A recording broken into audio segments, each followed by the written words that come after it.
আপনারা দেখছেন বাংলার কণ্ঠ, সর্বদা সত্যের পথে। অতিবৃষ্টির জেরে জলমগ্ন কঙ্কালীতলা। বেশ কয়েকদিন লাগাতার বৃষ্টির জেরে বীরভূমের সতীপীঠের অন্যতম পীঠ কঙ্কালীতলায় মন্দির প্রাঙ্গণ ডুবে আছে। টানা বৃষ্টিতে জল বেড়েছে বীরভূমের কোপাই নদীতে, যার কারণে সতীপীঠ কঙ্কালীতলা মন্দির জলমগ্ন। খবর পেয়ে দিন বীরভূম জেলার সভাধিপতি কাজল শেখ মন্দির পরিদর্শনে যান। আজকে কঙ্কালীতলায় মন্দির প্রাঙ্গণ পরিদর্শন করেন এবং স্থানীয় প্রশাসন ও মন্দির কমিটির সদস্যদের সঙ্গে বিশেষ আলোচনা করেন, যাতে দ্রুত সমস্যা সমাধান করা যায়। বীরভূম জেলা সভাধিপতি কাজল শেখের সঙ্গে ছিলেন কঙ্কালী পঞ্চায়েতের সদস্য, আধিকারিকবৃন্দ ও মন্দির কমিটি সহ বিশিষ্ট ব্যক্তিবর্গ। ব্যুরো রিপোর্ট, বাংলার কণ্ঠ।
বিপর্যয় মোকাবেলা করার জন্য বিপর্যয় মোকাবেলা টিম থেকে শুরু করে আমরা সবসময়ের জন্য প্রস্তুত আছি।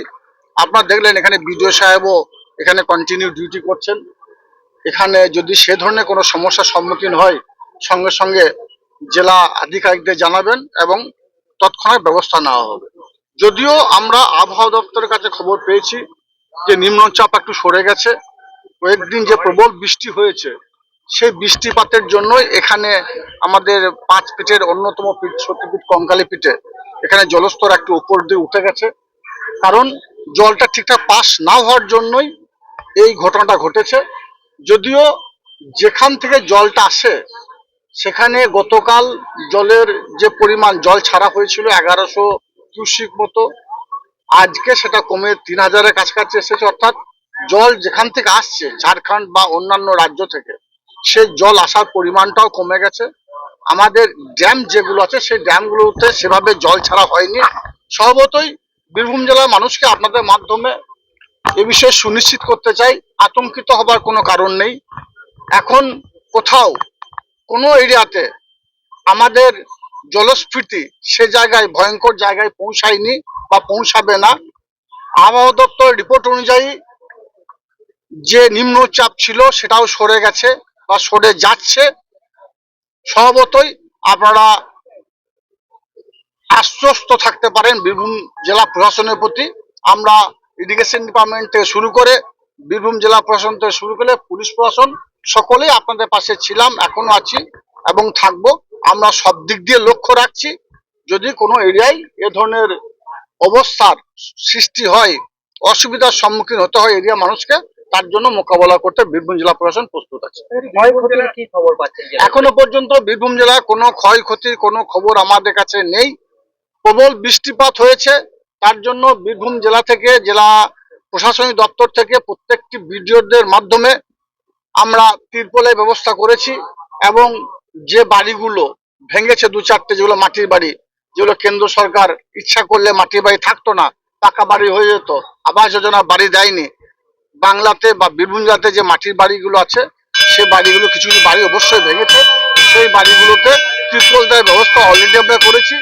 যদি কোনো পরিবারের যদি সে ধরনের ঘটনার সম্মুখীন হয়, যদি কারু বাড়ি ভেঙে থাকে, তাদেরকে বলবো আপনাদের মাধ্যমে জানাতে চাইছি, আমরা আবেদন করুন আমাদের ব্লক সমষ্টি উন্নয়ন আধিকারিক সাহেবদের কাছে, আমরা যথোপযুক্ত ব্যবস্থা নেব।